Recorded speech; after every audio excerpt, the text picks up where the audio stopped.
Anyway, nandito na naman tayo sa ating Happy User segment kung saan ay dumadaming at masugid ang ating mga tagapakinig dyan sa Tondo, Manila. Sila Ding Dong D at Raver Cruzada. Sa Cagayan de Oro naman ay binabati namin si Miss Velma Sanchez. Kamusta na kayo dyan? Okay, start na tayo sa ating bagong kinagigiliwan din sa Erase Radio program, ang Happy User. Last week ay nakilala natin si Miss Pinky Madrilejos ng Panikitarlac, na isang member ng isang sorority na gumagamit ng Erase Exfoliant at Erase Exfoliant Pink. Ngayon naman, makikilala natin ang mula din sa Paniki Tarlac. Baka magkakilala sila, ha? Hello to Maria Cecilia Rosario Aquino. Hello! Hello, good morning. Good afternoon, Direk. Yeah, good afternoon, Maria. Yes, Direk. Hello, Direk. Tumawag ako sa inyo noong nakaraan. By the way, magpapakilala po muna ako sa inyo. Ako po si Maria Cecilia Rosario, for short po, kasi yun ang gusto ng mga magulang kong itawag sa akin. Ano? Maria Cecilia Rosario for short? Yes, maiksi pa yun, na. Alam mo, luka-luka ka rin. Maiksi pa yun, ha? Ba't hindi natin gawing MCR? O, diba? Pwede rin, Direk, kaya lang, yun ang gustong tawag sa akin ng mga magulang ko. Maria Cecilia Rosario. Hindi kaya yung nanay mo, Sapa? Ay, Diyos lang! Hindi naman po, Direk. Joke lang, ikaw naman. Para masaya lang. Sige. First of all, Direk, tama po kayo. Magkakilala kami ni Pinky. Actually, mag-best friends po kami. Ay, talaga? Siya po yung dahilan kung bakit ako naglakas ng loob na tumawag sa inyo para i-share yung nangyari sa akin. So, tapos, sige, join ka lang ng join. Chika ng chika, nakikinig ako. Apo. Salamat po pala anyway, Direk. Hindi po ako kasali nga pala, Direk, by the way, hindi ako kasali dun sa may sorority. Pero katulad din po ni Miss Pinky, meron din ako malaking problema sa akin. Pimples, si Miss Pinky, magaspang ang kutis. Ako naman po, yun nga, Direk, grabing pimples. Bakit naman nagkaroon ka ng marami din ba yung pimples mo? Oo nga po, Direk. Kaya lang grabe yung akin at papalit-palit yun. Papalapit na yung graduation namin. Parang papalit-palit, palipat-lipat, ganyan. Hindi kaya... papalapit na yung graduation namin. MCR, hindi kaya, kamag-anak ka ni Jose Manalo? Hindi naman po, Direk. Mas grabe naman po yung kay Jose. Joke lang ulit. Nga pala, Direk, kasi magpapakuha kami ng graduation picture. Siyempre po, alam naman ninyo kung gaano ka-importante yung graduation picture sa taong gagraduate na. Tapos ayun, Direk, ni-recommend nga ako ni Miss Pinky na gumamit daw ako ng pimple solution. Ayun, ginawa ko lahat, Direk. Bumili ako ng iba't ibang gamot, cream, nasubukan ko na lahat ng pwedeng ipahid sa mukha ko. Kahit yung wiwi nga po ng buntis, nasubukan ko na rin. Ay, bastos ka, di ba ang panghinon? Oo, sabi kasi ng lola ko, ang lola ng yaya ko, magaling daw pumatay yun ng mikrobyo. Yun, ang ibig mo sabihin, yung wiwi na yun nanggaling sa lola mo na buntis, ganon? Yun sa may kakilala po, kakilala ng lola ko. Akala ko yung lola mo buntis. Ayun, Direk, hanggang lalong lumala hanggang sa magkaroon na siya ng mga nana, papalapit ng mag-acne. Ayun. Oy, Maria, si Yes, Roger, parang himatay. Nakapatay yung microphone mo, luka-luka. Parang nahimatay siya kasi natatawa siya nung tinanong kung buntis ba ang lola mo at yung Hindi naman po, kakilala lang yun, Direk, ng lola ko. Baka si Roger din, marami din siyang pimples dati. Ganun din daw ginawa niya. Ihi naman daw ng lolo niya. Easy lang po kayo. Ayun. Easy lang daw tayo, ha? Okay, go. Tapos, ayun, Direk. Isang araw, pumunta ako ng butika sa kabila may barangay namin. Iyak ako ng iyak kasi sobrang malala na talaga yung pimples ko.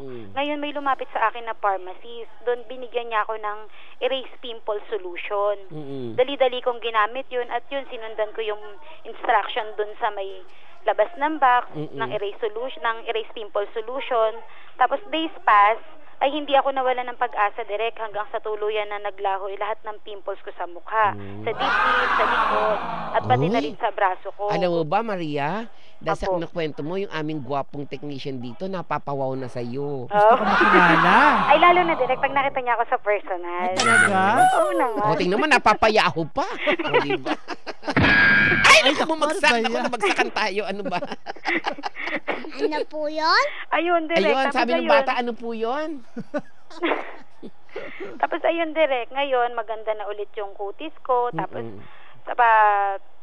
gumanda na ulit ako sa time for our graduation picture at mismo graduation namin. At si Pinky, maganda na rin siya, direct. At balita ko, dahil nga sa paggamit mo nito, talagang kuminis ang balat mo, gumanda ang braso mo, pati dibdib mo na dati parang may mga pimples din daw. Opo. Naku, ha? So, makinis ka na ngayon. Yes, direct. Pwede na mag-model, direct. Kasi, nung ikinuwento ni Pinky nun, para daw sandpaper yung mukha niya eh. Ay, sobra. Kung makikita nyo siya direct sa personal before siya gumamit ng pimple solution. Kung makikita nyo siya, talagang sobrang dami niya talagang pimples. Tapos yung pimples niya medyo talagang nagnanana na siya. Patahimikin yung mga bata dyan, nakikigulo, hindi naman kasali. Ha? Maingay. Direct, medyo magulo sila ngayon. Oo. Yung mga anak mo, patahimikin mo dyan, ha? Wala pa akong anak, direct. Ay, dalaga ka pa pala. Di tama, napapawaw nga yung aming technician dito dahil kinukwento mo maganda ka na, sexy pa and everything. Ay, oo, direct. Oy, alam mo, sa totoo lang, Maria Cecilia Rosario Aquino, for short. Luka-luka tayo, for short, ano? Opo, sobrang haba. Oo. Napaka-inspiring ng kwento mo sa araw na ito, no? Na mas nakatulad ng kwento ni Pinky, talagang nakakapagbigay kayo ng inspirasyon doon sa mga taong tumututok dito sa ating programa tuwing araw ng Sabado from 4 to 5, no? Kasi kung ikaw nga ay talagang may problema sa iyong skin, nandiyan talaga yung Erase, di ba? Nagpapasalamat nga po ako sa Erase dahil kahit paano po talagang napaganda talaga nila yung kutis ko. Kaya ngayon, direct, hindi po ako nawawalan ng Erase pimple solution sa bahay. Oo, tsaka hindi ka nawawalan ng pag-asa pag erase ang gamit mo, di ba? Actually, kaya nga minsan parang nagjo-joke tayo dito para hindi naman tayo yung nasasad pag binabalikan mo yung mga naging problema mo sa mukha mo. Di ba ito yung nagbibigay ng inspiration sa iyo at doon sa mga nakikinig sa atin, di ba?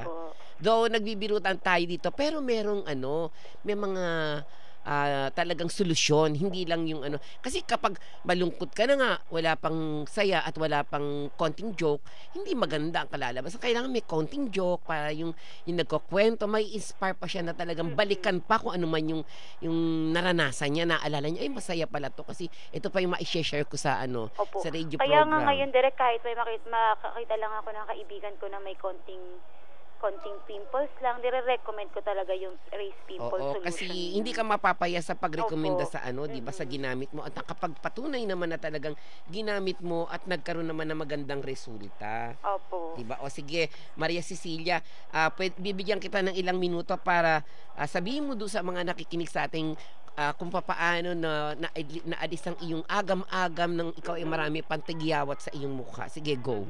By the way, nagpapasalamat po ako sa Erase Pimple Solution. Kaya yung mga nakikinig po dyan na meron po kayong mga problema sa balat, sa skin, lalong-lalo na po sa mukha, especially sa mukha nyo, pwede po kayong gumamit ng Erase Pimple Solution. Talagang mabisa naman po siya. Maraming salamat po sa inyo. Thank you, Direk. Thank you, Maria Cecilia Rosario Aquino, for short, sa iyong sharing na magandang ibinahagi mo sa ating programa. At sana wag kang madadala at parati kang, kung talaga mayroong magandang i-share, ay tumawag ka lang, ha? Yes naman, Direk. Lagi ko naman po kayong pinapanood. Sinusubaybayan ko po bawat episode ng Erase. Maraming salamat sa pagsuporta sa ating programa. And God bless. Ha? Thank you, Direk. Bye-bye po. So, we'll be right back after this.